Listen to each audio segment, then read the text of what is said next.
Melatonin is a hormone. It is not meant to be taken supplementally.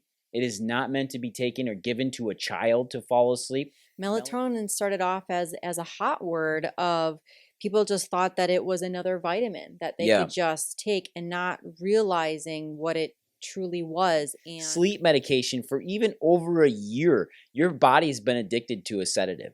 In the dentist, Dr. Rick Downs, talks about this, one of the world's foremost leading authorities in sleep. You shouldn't have your cell phone within 3 feet of your bed at night because the EMF, the radiation, keep your body awake. They don't allow your body to fall asleep. That blue light is extremely important for your eyes in the morning. So if blue light wakes you up, guess what keeps you awake at night? Right. Like waking up in the morning is just as critical as falling asleep at night. How you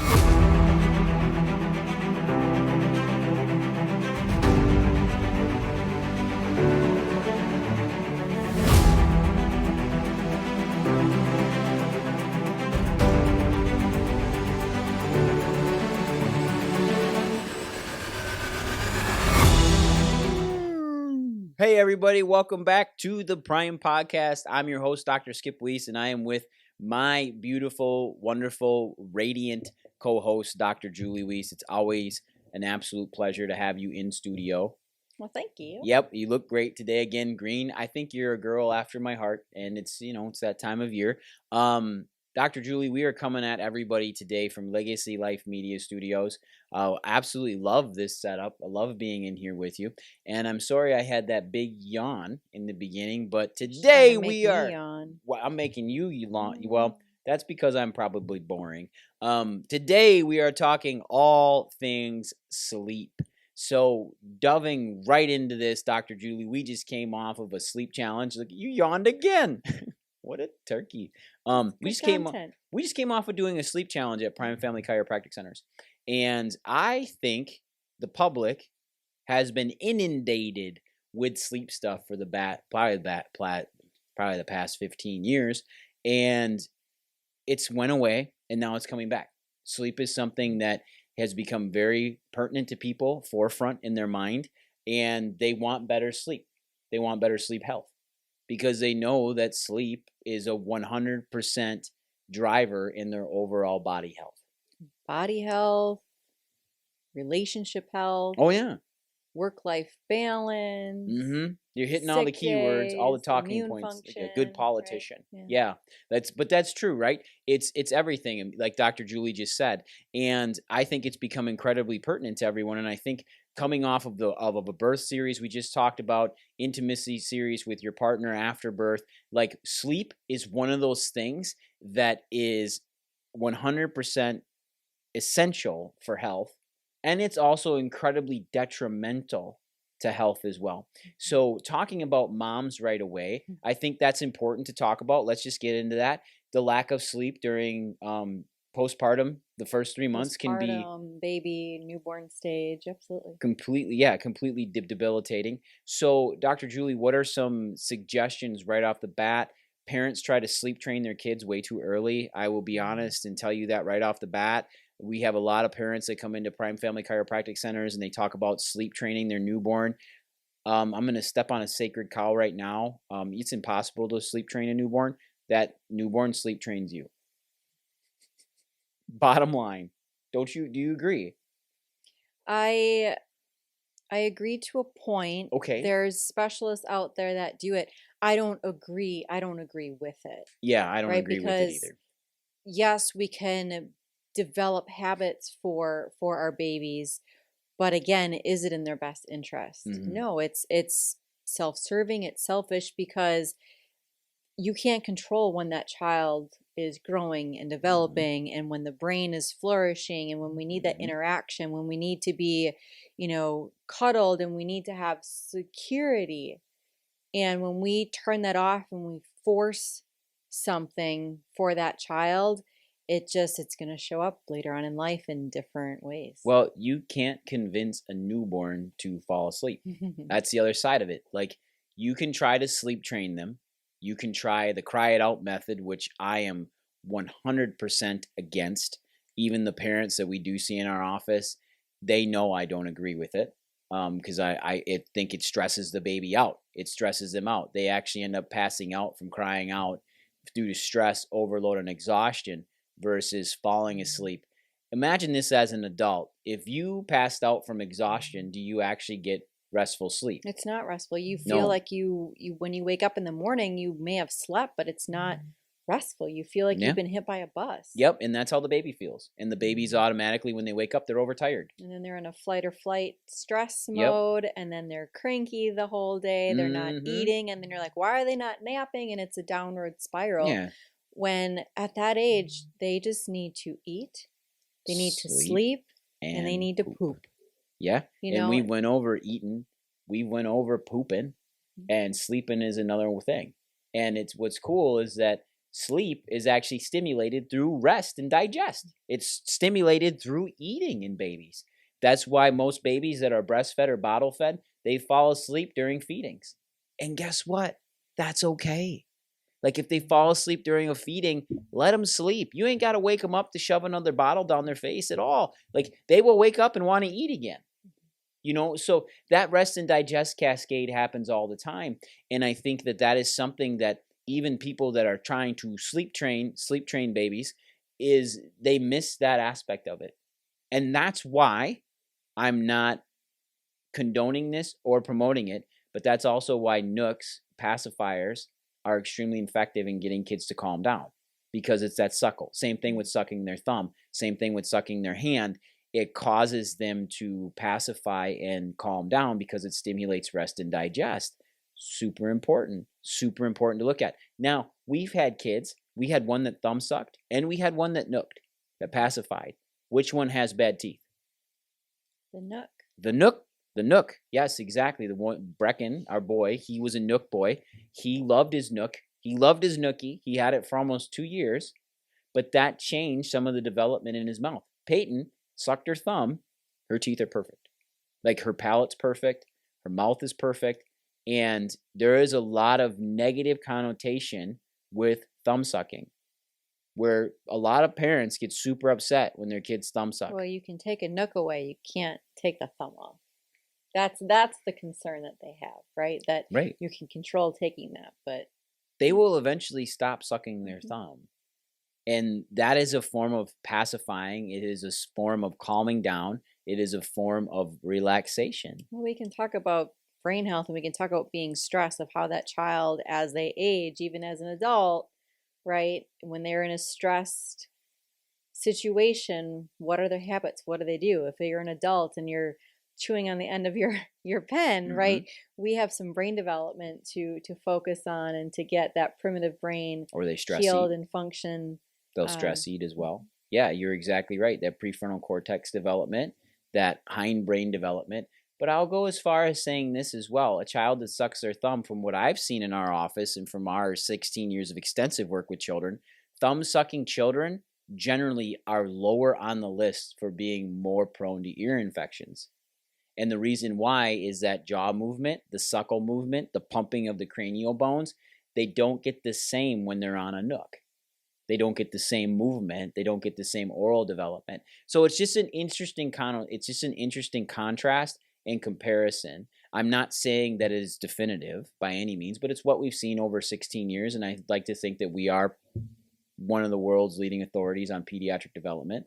And we've seen this. Now, the other side of it is sleep for mom.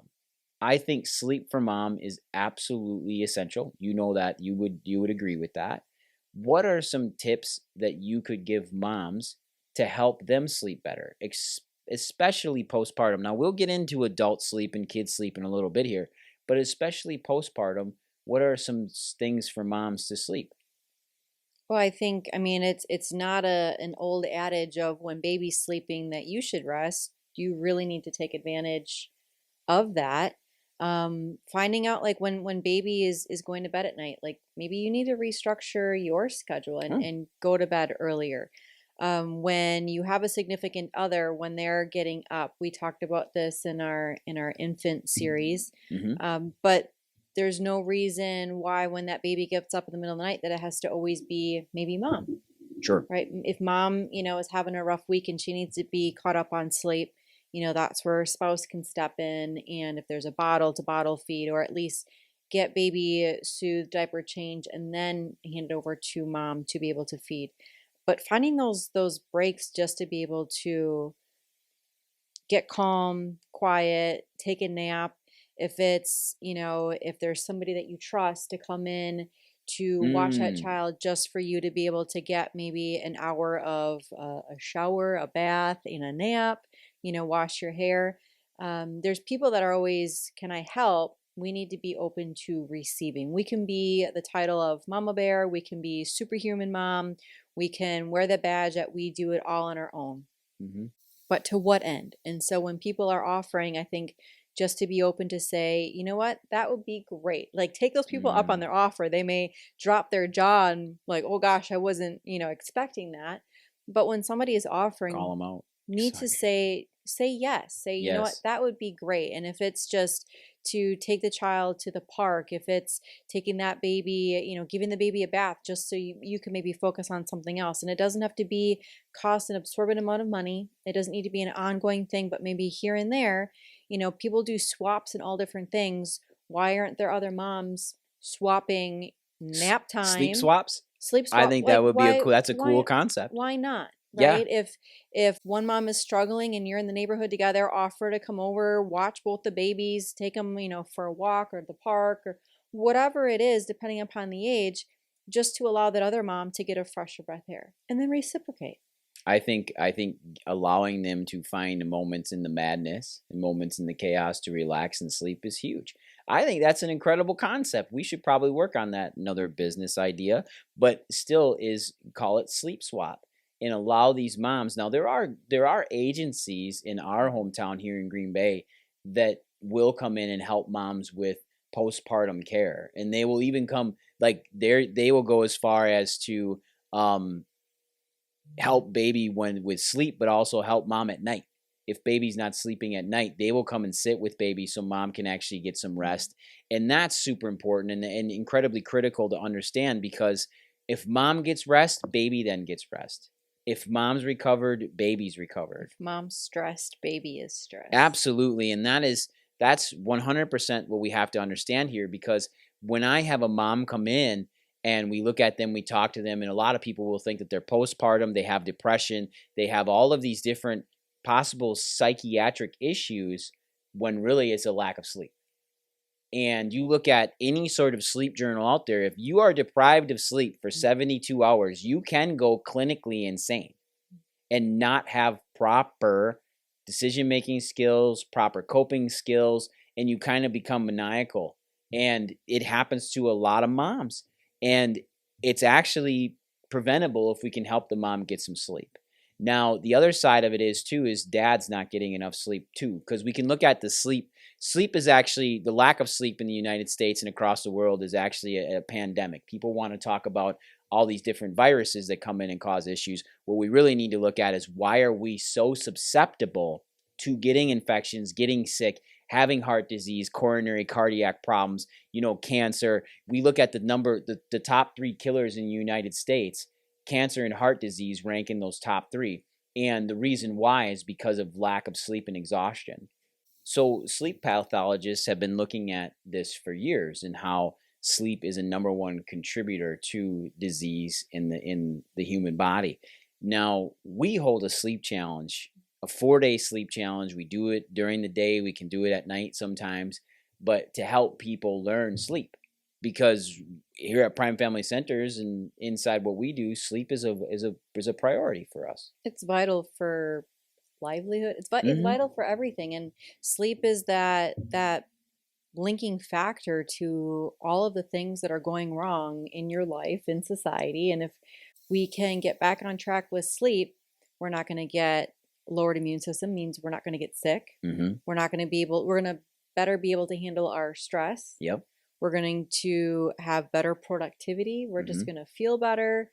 Everything is just going to function just so much better. Well, and I think that people they want to get into a good sleep routine, but what they just think in their minds is that, oh, that means I have to go to bed at 10 o'clock every night and wake up at 6 and get 8 hours of sleep. when really the entire wind up and wind down routine is what sets up your sleep to work, whether you're dealing with children or dealing with adults. Like, it's how you prep yourself for bed, and also how you wake up. Right. Like, waking up in the morning is just as critical as falling asleep at night, how you wake up. So let's dive into that right away. Well, if you wake up in the morning and you're like, oh, I can use so much more sleep, you've already set the tone for your entire day. You're already telling your Mm-hmm. body that I didn't get enough sleep. Why would you want to start your day in a negative state of mind But versus, not enough huh, feeling. thank you. I've had a Mm-hmm. great night's sleep. Sometimes, like, when you're like, but I didn't, sometimes we need to start talking to ourselves that way. Be positive about it. Like, thank you for allowing me to wake up today, right? Thank you, for the bed. Thank you for my home. Just being grateful and having gratitude. And then over time, it's going to start to be able to change how you sleep. I think that is the first thing. I think understanding and having that gratitude, like you just talked about, is incredibly vital. The other thing is how you wake up in the morning. Are you waking up in complete darkness? Are you waking up in light? Most people, given how we live up here in the northern part of the United States, we don't get a lot of sunlight in the winter, especially in the mornings. Like, most of the time when I wake up at 5 a.m., it's very dark. And then I get up and I walk out and I turn a light on somewhere. But the biggest thing is so my eyes can get light, because getting that natural light is key. But also waking up, I like to wake up or start my routine with the sun coming up, so my body turns on and wakes up as the sun comes up in the horizon, because that natural light exposure turns on dopamine. Well, it gets the cycle. It's setting your circadian rhythm. It's setting the tone for the day. And I know we're probably going to talk about this, but when that sun is out, some people are simply hurting their sleep pattern to the type of sleep that they have Mm-hmm. because they're not seeing the sun. Right? And immediately it's like you get in the car and you put your sunglasses on. Yep. So, I mean, those are just some of the things that we go through in the challenge of the importance of actually having that sun on your face, waking up with the sun, setting those routines, having gratitude, just to set the whole scene for how we want to sleep. I mean, we spend so much of our life in our beds, Mm-hmm. but we don't prep of what we want, of how we want to initiate that sleep Well, cycle. roughly, like, if you think about it, 1/3 of your life is spent sleeping, if not more. And if you're not sleeping correctly, you are living in a chronic stress, chronic cortisol state, which then will lead you to seriously decrease the amount of longevity in your life. Like, that's proven. It's taking life off. Your telomere shortens. So looking at sleep, and you hit on this, is that routine of waking up. Sunlight is extremely important for your eyes, especially in the morning. That blue light is extremely important for your eyes in the morning. So if blue light wakes you up, guess what keeps you awake at night? Blue light. So if you're on your phones, if you're on your TV, if you have that blue light inundating your eyeballs all day, your body is fully awake, but then also it starts resetting adenosine Well, it's receptors in your no brain. wonder that you're not tired or you can't fall asleep. And it's Mm-hmm. those people that sleep with their TV on at night, Mm-hmm. right? So it's just taking some of those things that you've maybe become addicted to or more of a routine and just slowly starting to tweak those things. And then as your sleep gets better, your patterns change, you're just going to want to dive all in so that you can get the best rest possible. Well, that, and like when we look at that, then so let's look at routines, right? Bedroom routine. One of the biggest things people will talk about is take the TV out of your bedroom. You shouldn't have a TV in your bedroom. You can talk about EMF. You can talk about radiation coming from your TV. You can talk about EMF and radiation coming from your cell phone. Rick Downs talks about this, one of the world's foremost leading authorities in sleep, a dentist, Dr. Rick Downs. You shouldn't have your cell phone within 3 feet of your bed at night, because the EMF, the radiation, and the waves that come off of it keep your body awake. They don't allow your body to fall asleep. Your stress actually increases, and you don't dip into the third stage of sleep, the third level, which is actually where recovery is. Super important to understand. The other thing is your TV being within a certain distance of you. That blue light really affecting your eyes messes with the hormone melatonin. And that's a whole nother one we can talk about as well, is those out there that are taking melatonin. Melatonin is a hormone. It is not meant to be taken supplementally. It is not meant to be taken or given to a child to fall asleep. Melatonin is secreted by your pineal gland. Like, it's a hormone. It's not something to mess around with. I mean, it'd be like, here's a bottle of, well, I guess they do that for testosterone, but Yeah. like estrogen and progesterone, like you don't just hand these things out and not Mhm. understand the ramifications and the pros and the cons to doing something. And I think melatonin started off as a hot word of people just thought that it was another vitamin that they Yeah. could just take and not realizing what it truly was and the factors of what it's changing, the things that it's doing to you, not understanding how much of it you're taking. We'll still sell melatonin over the counter, even though that is just as an important hormone in the body, with regulating sleep, helping with anti-aging, regulating with recovery, decreasing inflammation, but it is not designed to be taken prophylactically. It's not designed to be taken every day. Your body should be secreting exactly the right amount every time. And if it's not, then we need to look into other factors. Are you getting the right amount of sleep? Are you subluxated? Is your nervous system properly talking to your body to be able to shut itself down? If we want to get kind of sciencey on this, which I would love to, the wake-up chemical in your body is dopamine. Dopamine is at its highest states during the morning, not at night. Adenosine, which is the fall asleep neurotransmitter in your body, starts out low throughout the morning and then builds throughout the Ramps up. day. And you have to have good light exposure to your eyes to get adenosine to start building up properly throughout the day and dopamine to start decreasing throughout the day. Huge thing, because most people do not get enough sun exposure, like you talked about earlier. But if you're in your office, you're in a cubicle, you're sitting around blue lights and fluorescence all day, you don't get the right amount of sun exposure. Therefore, your body does not wake up.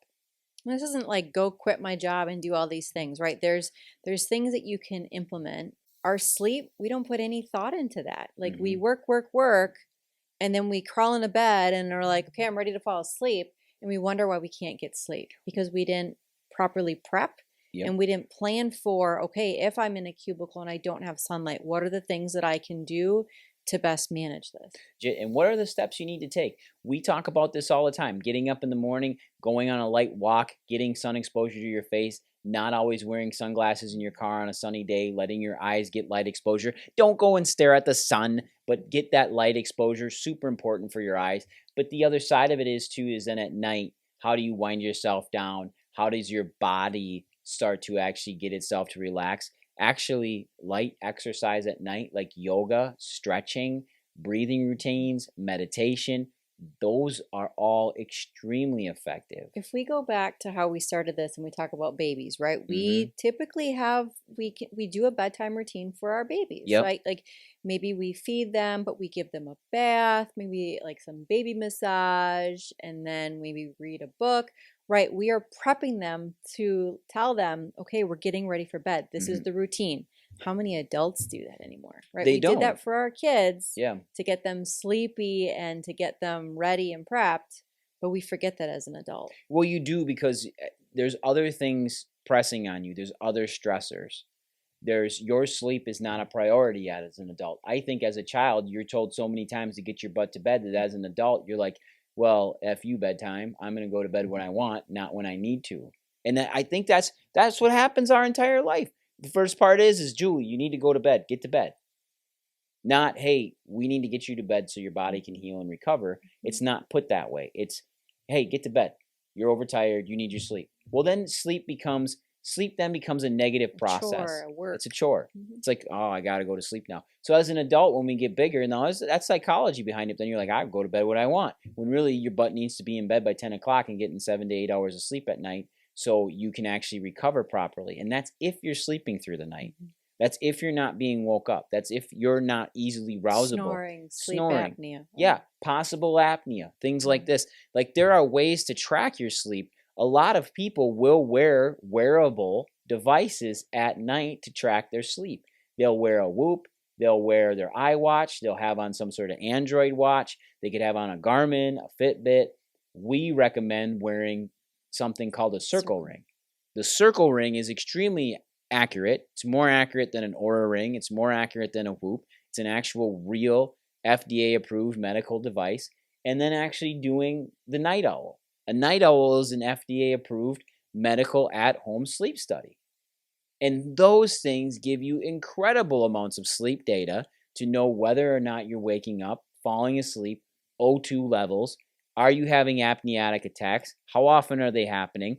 And then becoming a student of your sleep and learning what are the steps you need to do so your body actually starts to recover. Again, yeah, you can start to make changes, but you're not going to know which changes are going to be most useful if you don't actually know what's happening while you're sleeping. Typically, like a spousal, if we're talking about snoring, right? They'll jab their partner of like, yeah, you snore like a train wreck. But what else is maybe happening during that time? And so that's where the documentation and seeing what's actually happening, are we getting through all the sleep cycles, can best paint a picture for us to know where we need to make changes. Yeah, and understanding then too is becoming a student of your sleep, like you said, and what are the things like to bring in the changes, but the proper changes. And a lot of people will want to look at supplements right away. A person that I know very closely, they're on a ton of stuff just to sleep, and they've been on it for years, over a decade. If you've been taking sleep medication for even over a year, your body's been addicted to a sedative. And the problem with that is that it's never actually received or gotten into stage 3 sleep where your body actually recovers. You're addicted to the sedative. So you fall asleep, you pass out, but your body doesn't actually do. And the first question you should ask yourself is, am I sleeping appropriately? Is, do you dream? That's the first thing. Do you dream? Do you remember your dreams? And what are your dreams like? Are they extremely vivid? Do you remember them really, really well? That could be a sign of sleep issues as well. Or do you not dream at all? Big deal. Now go ahead. No, I was going to say, like, if you take anything from this podcast, if you are struggling in your life and you're like, gosh, what should I do? Our dreams are our subconscious. They are telling us what we need to do. So if there is like any like push that you need for a reason to figure out what you need to do with your life, it's getting your sleep on track so you can start to dream. So you can start to dream and learn, tap into your subconscious. What is it trying to tell you? Theologians, Christians will tell you that your subconscious is a direct tie into the Holy Spirit. I believe it is. That's how God talks to us at night. He gives us ideas, thoughts, things that we need to do if we just listen and pay attention and actually analyze and see what has to happen. I think that's amazing. Others will tell you, Freud will tell you, it's your subconscious mind going crazy. But your subconscious mind stores thoughts throughout the day. It's not just random images. It's not. So understanding that and being able to get to that part of your sleep cycle is key. And then being able to go down into stage 3 sleep where you're not easily roused, where your body can actually recover. And that's where melatonin comes in and is actually released and allows your body to recover and heal. And you're there for a while during the night, 4 times at 90 minutes. Like, that's the importance of your body coming in and out of these sleep cycles so you can actually recover like you're supposed to. These are things that we cover very in depth during our sleep challenge, as a matter of fact, thinking about that. Like, every one of you, if you're listening to this and it's resonating with you, there is going to be a link below in the comments, and come and register and get on our wait list for our next sleep challenge. We do them all the time. Because it's important. It's important extremely to important. have the information to be able to first realize and say, hey, that is me. That does sound like me. What can I do to change? But then we can give you the tools to begin to make those changes. Absolutely. And simple tools. From morning routines, afternoon to evening routines, to dietary changes, to why alcohol may or may not be beneficial for your sleep, why caffeine may or may not be beneficial for your sleep, why hydration is important. All of these things that go into getting you a comfortable night's sleep, we cover and are extremely essential. And just imagine, everybody thinks about it, an actual 2 to 3 nights where you get real sleep. Your body's different. Your energy is different. Your stress level's different. Your sex life, way better because your stress isn't up there. So your sex hormones are being produced properly. Like, all of Look this. at how much money people could save on all of the things if we would just sleep. Well, sleep's important. Sleep's $1 billion industry alone. People put a lot of money into sleep. but never get the results they need because they're just filling themselves full of potions and toxins to fall asleep at night. Makes me want to go take a nap. So if you want to interact and work with Dr. Julie and I more, listen to our podcast. Check us out here at Legacy Life Media Studios. You can actually reach out to us at Prime Family Clinic and get a consult if you want to talk about sleep. We can dive into all this, or just be real simple. Click the link and come join the wait list for our next sleep challenge, and you'll be able to hang out with us for 4 days, and we'll give you tons of stuff on sleep. I'm excited. Do you have anything else you'd like to contribute, Dr. Julie? Nope. All right, everybody, go out there, get it done, and let's get you the best night's sleep possible. Take care, everybody. Bye.